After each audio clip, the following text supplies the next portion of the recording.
let's talk about the third level cap run, my first ever Corpus, let's say, level cap run was on Lua.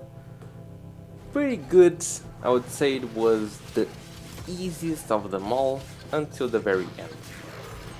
On the very end, Demolishers got a little bit tough, and the biggest problem, to be honest, when dealing with that I actually felt on that run was that when Demolishers spawn, it was kind of easy to find them, but when you get there, enemies would constantly spawn on the room behind the Demolisher. So I would be hitting the Demolisher with my melee, and when he pulsed the nullifying bubble, I would get out of invisibility and I would start to be attacked by the enemies that were behind me and the Demolisher. That was kind of the worst thing that happened. And Fusion moas. Fusion moas are so retarded. They are so freaking retarded. If they see you getting out of invisibility, even for a second, they will start attacking you, and they will keep attacking you even when you're gone invisible again. It's so freaking stupid.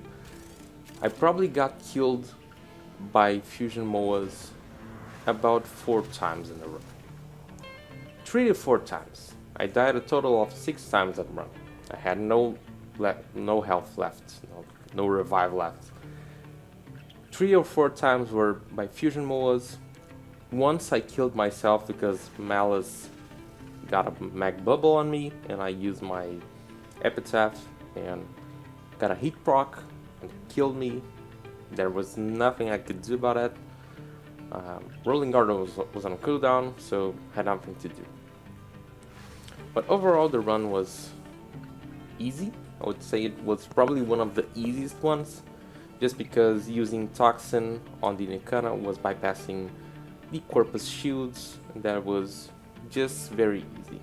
For the Demolishers, we had to deal with the armor, so the build that we're gonna talk now is exactly the same build that I use for the Infested. The only thing that I've changed here is instead of using Sickening Pulse, I'm using Expedite Suffering. What that is gonna do, it's kinda doing the same thing, not pretty much the same thing, but we're enhancing our poison damage or toxin damage. That being, Sickening Pulse was making a 10 times, transforming 1 gas proc into 10 gas procs, and what we're doing now is transforming our damage into a little bit more damage. Just that's pretty straightforward. It's transforming 1 times damage into 1.44 times. That's it. It's almost a 50% increase. So if we were dealing like 1,000 damage, we would be doing like 1,04400. And for 44, that's 4400. Yeah, 1,4400. Something like that. You know, that's kind of the deal. Could we use something else? Probably. We could try to use a different combination of weapons and try to eat through the shields, and we could even use then the Sickening Pulse and keep doing gas damage. But those are different builds that are not the one that I used, so I'm gonna stick to what I've used. So the thing was, some enemies, some Demolishers had armor, and we had to deal with the armor, and that's why I was using the same build, Seeking Shuriken. It's pretty much the same as for the Infested. I found it to be easier to build combo on this run because it's easier to target Corpus with Bladestorm. And also the tile set was bigger, it was more, had a lot of verticality. If you wanted to go up to kind of avoid some shots, you could. good part of Corpus attacks are projectile based.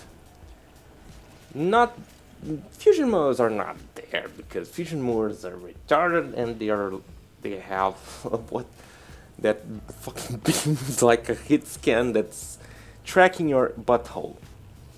That's how it goes. But yeah, most of the Corpus enemies have projectile-based weapons and stuff. The moas have projectile-based. Corpus Tech has they use the Supra, that projectile. That's kind of how it goes. So it's a good map to go around, to traverse, to use your operator to dash around. Super easy to navigate, let's say. So that wasn't a big problem. And the goal here was the same as the Fested, as I say. We would be using our light attacks to get a lot of procs going on, and we needed to deal a bigger amount of damage more towards the end was kind of what I used. We would be using the heavy attack to get a toxin proc, and then we would use expedite suffering if we feel the need to. That's kind of how it went. For the Proboscis Cernos, I haven't touched it. I kept the same in all the runs.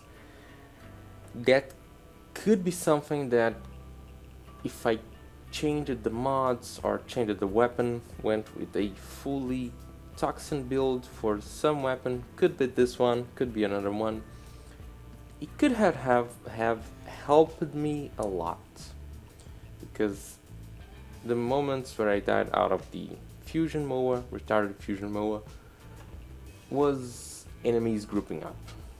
That is, I feel like that's a problem, not only in the infested run, but on this too. And yeah, I could have get rid of the enemies by using a good primary, but I didn't do that, so that could be a solution. What I would change, maybe we have innate viral on this. We could just toss in toxin and be bypassing, and yeah, shields. That's it. For the epitaph, I went back to viral because now everyone is gonna take viral, so increase the damage they take to the health and then use toxin to directly attack the health, bypassing shields. For the Nikana, as you saw in the previous video, the only thing to change here is to trade Volcanic Edge for Fever Strike. I have the primed version. I went with the normal one, not only because I don't want to add another format to fit this in, but also it's not everyone that's gonna have primed Fever Strike. Again, you can trade primed Fury for Berserker Fury if you want, or if you don't have primed Fury. Kept Exotic Triumph. If I ever lost the combo counter, I could make it go back up really quickly by attacking stuff and also using Ash's Bladestorm. So, pretty easy. One thing that I have to mention is that more towards the end, if you plan on using the light attacks instead of the heavy attack, you could add something. You could add Shattering Impact here. You could try. I'm not sure how well it would work. I don't think they have that much armor, because when I landed those toxin procs with a heavy attack, they were dealing a good amount of damage, and sometimes I didn't even need to remove the armor to get them killed, only with the toxin damage, and also even with the expedite suffering. Yeah, that's the skill. For the rest, the cat remains the same, pretty easy. I've showed you many times. I'm sorry if it was too fast here. This is the build, nothing crazy going on. Let's go now to the operator, which was just the same. Magus lockdown and Magus elevate to keep the demolists still be able to get the procs and stuff going, and Magus elevate to regenerate our health. So as far as the Corpus mission or Luo was going, it felt like one of the easiest at the beginning. When you're bypassing their shields, it's stupidly easy and fast to kill them. On the higher levels, not so much, but still easier. Still easy. Yeah. Fusion moas are retarded. But I think that was probably the worst thing about the Corpus. It wasn't hard at all. Only that fusion moas will get you if they see you get out of invisibility. So if you see them around you, make sure to kill them. They are super annoying. Other than that, having a good AoE weapon could be very important. I'm saying that because I'm using the epitaph, and there's those little drones that will drop those kind of grenade or mine stuff in the ground that will keep pulsing for damage. By having epitaph, I was just destroying them instantly. But if you're not using epitaph, you should consider taking something that has some AoE, or you're gonna have to be careful all the time and take a look on the ground and be destroying those mines. Other than that, I think it's not hard at all, and rewards are pretty good actually. You're gonna be getting Axie relics and also the Lua lens. Those are really good if you haven't like capped all of your focus trees. It's really good to get you some focus, because you're gonna build like the Eidolon lens, Gradle lens, Eidolon lens, and then I think from Eidolon lens you're gonna be going to Lua lens. I think that's how it goes. I might be wrong. But yeah, if you have any questions about the build or suggestions, leave it in the comments below. Also, thank you very much for watching, and I'll see you in the next one. Bye!